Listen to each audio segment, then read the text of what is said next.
Hello everybody, and thank you for joining me in today's video. If you've seen some of my videos before, thank you for returning. I really appreciate that. And if you are new here, my name is Gerald. I am a student meteorologist here at the University of North Carolina, Charlotte. And today we're going to talk a lot about the weather coming up for this week and even the potential of an East Coast storm going into next weekend. So we're going to talk about the trends we've seen in the modeling today and what that means for all of us snow lovers here across the East Coast. But if you haven't already subscribed, I'd love for you to do that. We've seen really some tremendous growth on the channel here within the past couple of days and really weeks. So I really want you to go ahead and join us in this journey. We've got big ambitions for this channel. And if you like the video, go ahead and like that as well. And let me know where you're watching from and if you want to see snow where you are at. I know personally I would love to see some snow here in Charlotte. But we'll talk about that as we get into the video. But let's go ahead and get started in talking about all of these things that we have to worry about. So currently looking at satellite, pretty quiet here across the eastern United States, especially compared to what we've been dealing with over the past couple of days and weeks. We did have this little kind of clipper system move through the Northeast today, and I talked about that in yesterday's video, and still a little bit of snow ongoing there in sections of New England, but by the time you're watching this, that should relatively be moving out. But again, pretty clear skies here across the east, especially the southeast, very pleasant weather for January. Looking at our current hazards, again, not really much to talk about. Still some winter weather advisories left over for those snow showers moving through parts of New England. But again, nothing too crazy, but a very bland map here today across the east. Not really much to talk about at all in terms of current weather. But that will change as we go ahead in time. So let's go ahead and take a look at the rest of this week, going into this weekend, and even early next week, for the chance of another system to move through. And I don't expect too much out of this, but we could see some rain in the southeast and maybe even a little bit of snow in sections of the mid-Atlantic. So let me go ahead and take you through that. We'll start here by looking at our GFS model. Again, very clear going into this weekend here across the east. Maybe some leftover northwest flow here throughout the Great Lakes region. But again, nothing too out of the ordinary for early January. However, once we start getting later into this weekend here, this is Saturday afternoon on the GFS, you see some showery kind of weather begin to return to the Mississippi River Valley areas here, and maybe even a little bit of snow here at the northern fringe of these showers where we have enough cold air to work with. But once we go into Saturday night, Sunday morning, right around sunrise here, that rain really begins to ramp up here across the southeast. So expect pretty rainy conditions going into your Sunday morning, and even once we get into Sunday afternoon here across the southeast. But what you notice as we begin to get into Sunday afternoon here, I want you to watch the mid-Atlantic here, and you'll see some blue pop up here on the GFS, indicating the chance that maybe that rain gets far enough north that we can begin to get into some of those colder temperatures and produce some snow. So we'll watch out for that. Again here, watch this kind of area into the mid-Atlantic. I think if anybody's going to see any kind of snow out of the system, that's going to be the best place to be. So Euro here even takes that snow up into a place like Philadelphia going into Sunday evening. But as we get into, Sunday night, Monday, we should begin to clear out here across the mid-Atlantic. And again, we'll watch this system. If it can track far enough north, maybe you get some overlap here into New England, and maybe even a place like Boston can see some snow out of this. But right now, it doesn't look like anything crazy with this system. So looking at the European model for our same system here, again, as we get into Saturday afternoon here, showers begin here across sections of the southeast, especially from Houston up towards Memphis. But once we get into Sunday during the day, again, the European here really begins to increase that shower activity here across the southeast. So expect a pretty soggy Sunday morning and afternoon. But it does bring enough of that moisture far enough north that you see some purples and blues mixing in here into sections of the northern mid-Atlantic. So again, nothing crazy. The Euro a little bit less bullish than the GFS. But let's take a look now at some of our mesoscale models. We'll look at the NAM here with the same system just to give you a bit more of an in-depth look at it. So again, clear before we get into Saturday afternoon when those showers will begin to return here into areas of the Tennessee River Valley, and then as well as this area here in the southeast, I'd expect showers. I know it doesn't show it specifically here on this model, but once we get into Saturday evening, again, those showers begin to really ramp up here across the southeast. And then once we get into Sunday morning and afternoon, you really get those showers to ramp up here across the southeast. But again, notice here on this northern fringe where you get that precipitation to get far enough north, it is cold enough to be producing some snow. So looking at the mid-Atlantic here for this, again, this is Saturday afternoon, still relatively clear here across the mid-Atlantic.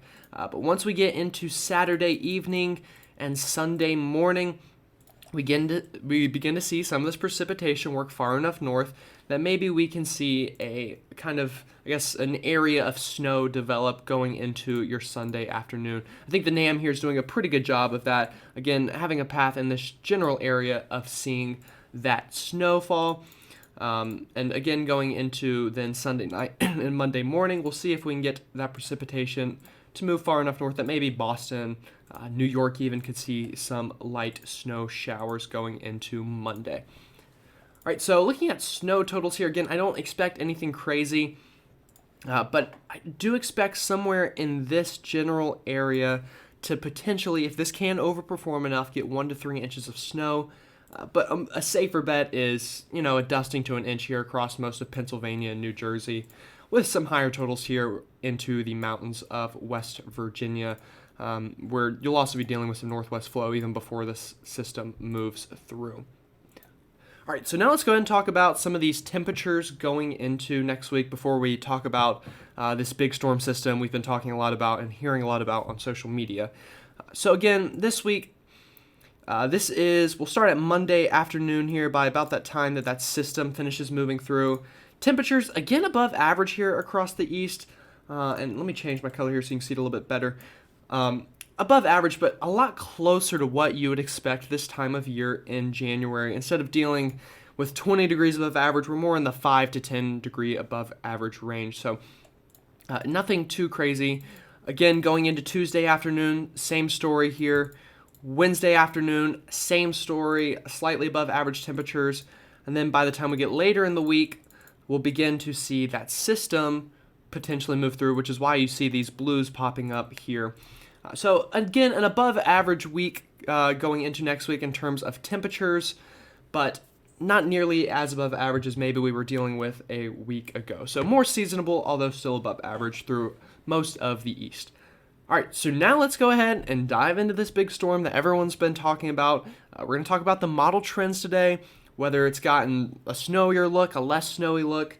And again, I said this in yesterday's video, we're going to take as much of a sensible approach to this.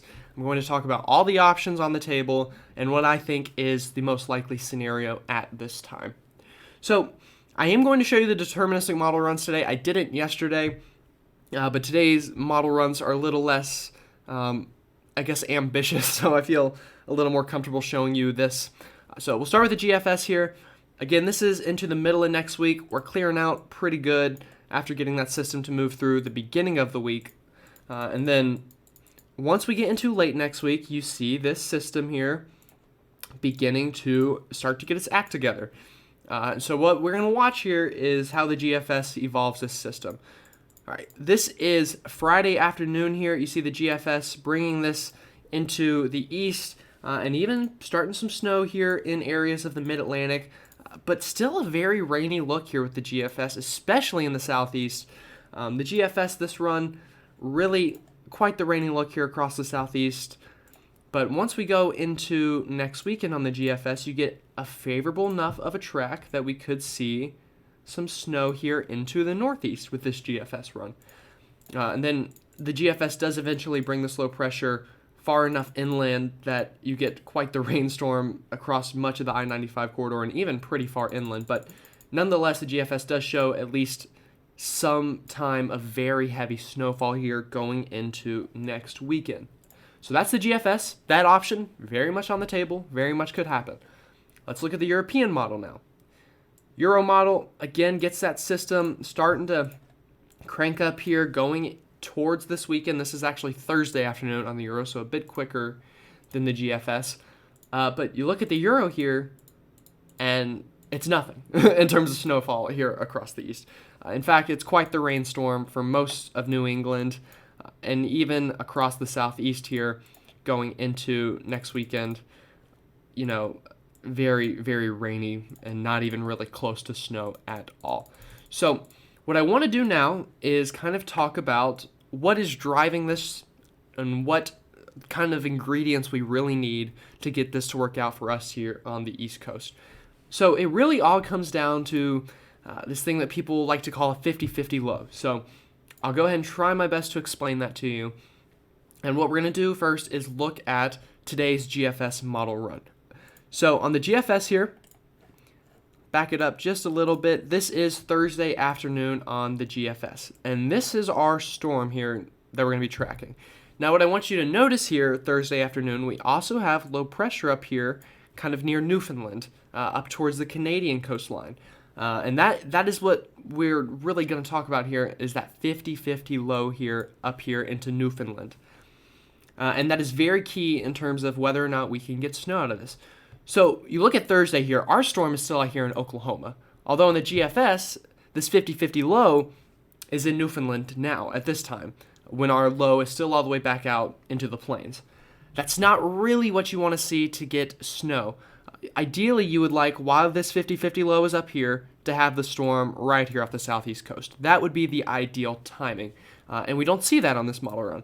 Instead, you see that 50-50 low moving up towards the North Atlantic, and then we get that storm to finally move into the southeast. And let me show you why that is so important. I'm actually going to skip ahead a couple tabs here because I meant to bring this one a little bit sooner. This is yesterday afternoon's run of the European model. And this is the one you probably saw all over social media. You saw feet of snow in the Carolinas and, share it all over the place. So let's go ahead and look at this and look at what this setup was. Our storm here, starting to work here into the southeast on yesterday afternoon's Euro run. And then that's when this 50-50 low is up here near Newfoundland. Now, I'm going to explain why that is so important. The reason that we need this here is because it helps block this high pressure here into the northeast, and what that in turn does is helps to funnel that cold air down. Without that 50-50 low, what this high pressure is going to want to do is keep kicking further off to the east, and therefore we're missing out on the cold air here throughout the southeast and northeast. So that was yesterday's GFS run, or European run, the one that showed a ton of snow all over the place. Now let's look at this afternoon's Euro run. And again, you look at this and you're wondering, okay, where is this low? We've got the storm down here, but where in the world is this 50-50 low up here into Newfoundland? It's not there. So the timing here is very key, as it usually is, to get snow in the east. It feels like you just need every puzzle piece to fall in place. So again, a very different picture than what we saw yesterday, but we're still a week out. And this is kind of what you would expect for a week out. A bunch of shifts all over the place in the models. So we're going to go ahead and look at a couple more maps here, and then I'm going to wrap things up for everybody. But let's go ahead and look at the ensembles now for the GFS and the Euro from this afternoon. So go ahead and bring this ahead in time. We'll start with the GEFS here, or the GFS ensembles. This is our storm. And I'll try to explain this map a little bit better as well. Everywhere that you see these small little blocks of numbers, that is a possibility of where this low pressure could be. So to get snow here in the east, ideally what we would want is to track something like this. So watch this low and watch all the possibilities that are there still on the table. This is next Thursday afternoon, and you really see these possibilities bloom out. That low could be anywhere within that circle here in the GFS ensembles, anywhere from the Louisiana coastline almost all the way up to Chicago. So again, whenever you're this far out, the details get very muddy. But what you will notice that the GFS does here, going into the weekend, you get a jump from here into the Ohio River Valley, and then we move this ahead of frame, and then you get a jump here off the southeast coast. So the GFS tries to phase this storm and kind of a Miller B setup, which generally means pretty good things for the mountains and the northeast. Not so much for us here in the southeast, but relatively favorable for the northeast and the mountains here. Then we'll move this further ahead, and the GFS really cranks up this low pressure and moves it up the coast. So that's a pretty good look on the GFS here. Again, one thing we're lacking is a great supply of cold air. We'll have some, but not as much as you would want to see here. So that's the GFS, and then by the time we get through the end of next week, that continues to go up the coast before eventually moving out. So let's look at the same thing with the European ensembles now. Again, we'll move this ahead into time. This is going into next Thursday afternoon. Cluster, again, right here in a pretty similar place that the GFS ensembles were. And as we move this ahead, you notice, again, the Euro tries to phase this from the Ohio Valley to the southeast coast, but the Euro is much further inland here, even on this phase. And then as it works up the coast, again, the Euro looks pretty similar to the GFS here in terms of, the northeast. Pretty good low track, not great in terms of cold air. So what does this mean? All of this stuff, well, I'll tell you what I think personally. Let me back this map up to, right, we'll go right here. Right now, if I wanted to see snow and I was in the east, I would really want to be up in here. I think this is probably the best place right now, into the mountains of West Virginia, Pennsylvania, up into New York. I think the next best place to be, the Northeast, I think, has a greater shot than the Southeast at this point, just given the model trends recently. I really do think the Northeast has a better shot than the Southeast. Although that doesn't mean the Southeast is out of it. I'd much rather be up here into the mountains of the Northeast if I wanted to see some kind of blockbuster snowstorm. So again, we'll continue to watch it. We'll look at the trends, but I do want to look at one more map, and I've shown this one for the past couple days, so we'll go ahead and talk about some of the trends with this one. This is the chance of seeing an inch of snow within a 24-hour period, and we'll start here with the GFS ensembles.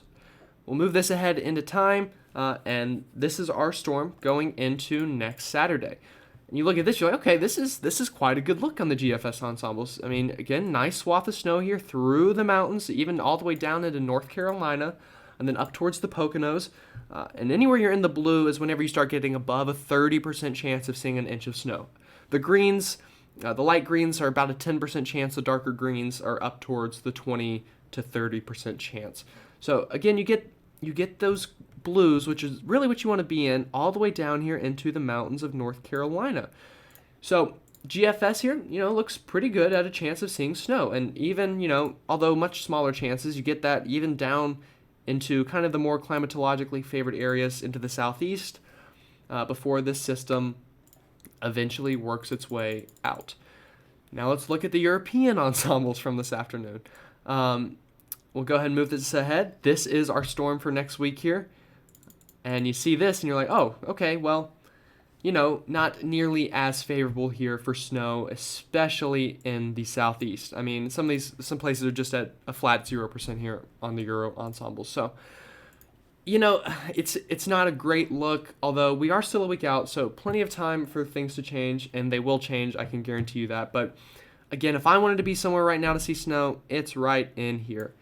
That's where you start to see some of the overlap in terms of modeling here with the ensembles. Again, you look at the mountains of West Virginia here on the European, you're getting past 50% in some places, and then you do the same thing with the GFS, again, getting past 50% chance in sections here of the higher terrain. So that's where I'd want to be right now, is kind of the mountains, the further north you go here throughout the east, although it's still anybody's game. And we're going to continue to watch these trends, but the trends have not been great today, but we'll continue to look at that tomorrow. But that is all I have for today. I hope to see you all tomorrow, and have a great rest of your evening.